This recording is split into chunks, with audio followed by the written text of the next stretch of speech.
காவல்துறையை கையில் வச்சுட்டு முதலமைச்சரே இதை செய்கிறார் அப்படின்னா யாரிடம் போய் சொல்ல முடியும்? இதே மாதிரி ஒரு சம்பவம், இரட்டை கொலை சம்பவம் சாத்தாங்குளத்திலே நடந்தது. அதே மாதிரி சம்பவம் இப்பொழுது இந்த ஆட்சியிலே நடைபெறுகிறது. நிச்சயமாக 60 நாள் தான் ஆகியிருக்கிறது. இன்னும் தொடர்ந்து 5 ஆண்டுகள் அந்த ஆட்சி நீடிக்குமா? நீடித்தால் இன்னும் என்னென்ன விளைவுகள் வரும்? ஒரு சின்ன பெட்டி கடை வைத்திருக்கிறார், 2 நீங்க எல்லாம் பார்த்துருப்பீங்க. ஆனா ஜெயிலில் போய் அடிச்சு கொண்டு இருக்காங்க. கடந்த மாதம் 140 கிலோ கஞ்சா வச்சிருந்தான் தமிழக வெற்றி கழகத்தோட நிர்வாகி. அவன் மேல ஒரு கேஸ் கூட போடல. யார் பிடிச்சாண்டே தெரியாது. நீங்கெல்லாம் பத்திரிகை ஊடக நண்பர்கள் இருக்கீங்க. விஜயனை பிடிச்சு இப்ப கேஸ் போட்டிருக்காங்க. பிரைம் மினிஸ்டர் மோடியே கடந்த கால அரசாங்கத்தில் நிறைய பேர் விமர்சனம் பண்ணி கொலை செய்வன்னு கூட சொன்னாங்க. ஆனா அவங்க யாருமே கடந்த கால திமுக அரசு அரெஸ்ட் பண்ணல. ஆனா அன்றைக்கு இந்த முதலமைச்சர் ஏதாவது குறை சொன்னா அவங்க உடனடியாக அரெஸ்ட் பண்ணுவாங்க. அதே மாதிரி சம்பவம் இன்னைக்கு நடக்குது. பத்திரிகையாளர் விஜயன் மீது தாக்குதல் நடத்தியிருக்காங்க.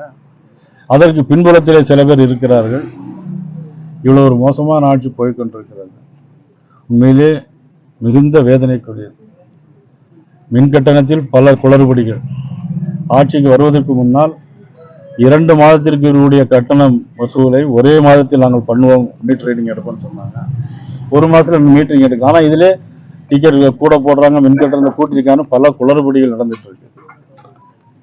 அமைச்சர்களுக்கு என்ன செய்யணுங்கிறதே தெரியல.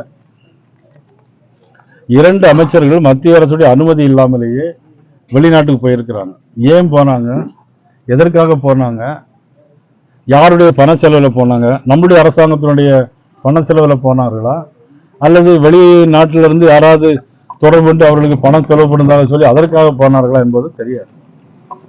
அமைச்சர்களாக இருக்கக்கூடியவங்க வெளிநாட்டுக்கு போகும்போது, மாநில அமைச்சர்களாக இருக்கக்கூடியவங்க வெளிநாட்டுக்கு போகும்போது, அதாவது நிதியமைச்சர், மத்திய நிதியமைச்சர், மத்திய வெளியுறவுத்துறை அமைச்சர், பிரைம் மினிஸ்டர் அலுவலகம் வரைக்கும் அனுமதி வாங்கிவிட்டு தான் போகணும்.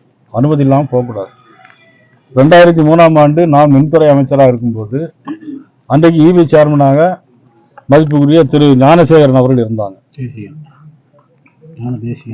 ஞானதேசிகர் தமிழ்ச்செல்வனுடைய ஊருக்கார்.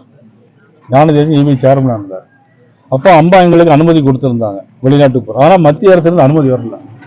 நாங்கள் டிக்கெட்லாம் எடுத்து கையில் வச்சுருந்தோம். சூட்கேஸால் எல்லாம் புறப்பட்டு ரெடியாக கையில் வச்சுருந்தோம்.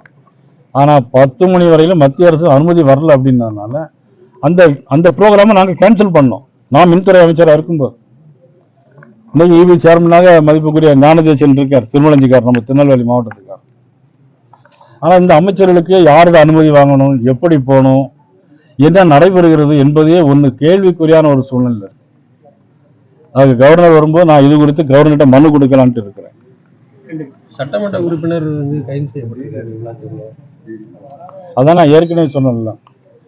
அதாவது இந்த அரசாங்கம் கடந்த திமுக அரசாங்கமாவது ஒரு 2 வருஷம் 3 வருஷம் கழிச்சு இந்த வேலையெல்லாம் ஆரம்பிச்சாங்க. ஆனால் இங்கே வந்து 60 நாளிலே ஆரம்பிச்சுட்டாங்க. நான் ஏற்கனவே பல பேட்டி கொடுத்துருக்கிறேன். ஒரு நாளைக்கு 3 கற்பழிப்பு சம்பவம் நடக்கும். நேற்று பம்பாய்க்கு போயிருந்தேன்.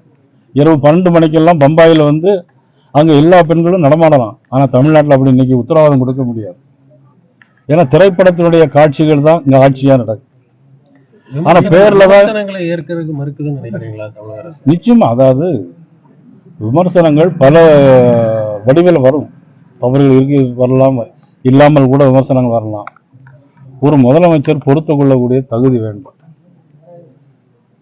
படத்தில் மட்டும் ஜனநாயகம் இருக்கு. ஆனா மக்கள்கிட்ட ஜனநாயகம் 60 நாளில் இல்லை. அது வெகு விரைவில் வெட்ட வெளிச்சத்துக்கு வரும்.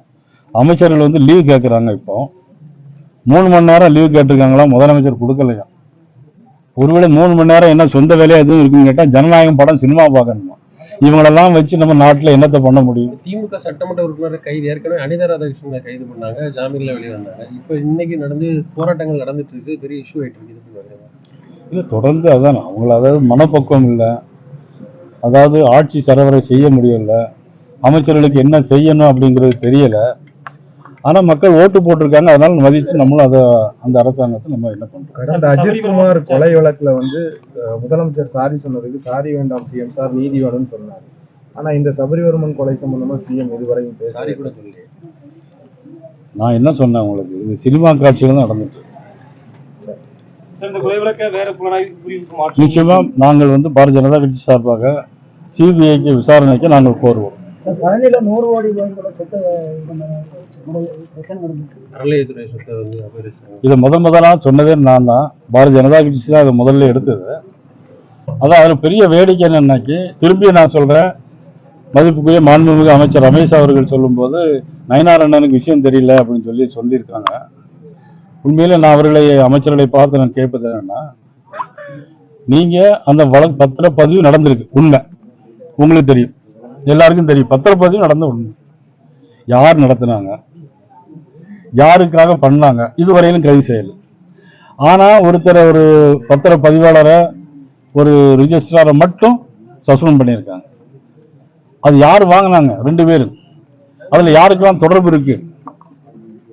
ஜி ஸ்கொயர் வாங்கியிருக்காங்களா, அல்லது வேற யாரும் வாங்கியிருக்காங்களா? பின்னணியில் யார் இருக்காங்கன்னு நினைக்கிறீங்க? இல்ல ஜி ஸ்கொயர் கூட இருக்கலாம், வேற எது கூட இருக்கலாம். பின்னணியில வேற ஜி ஸ்கொயருக்கும் அமைச்சர் அவர்களுக்கும் தொடர்பு இருக்கலாம்.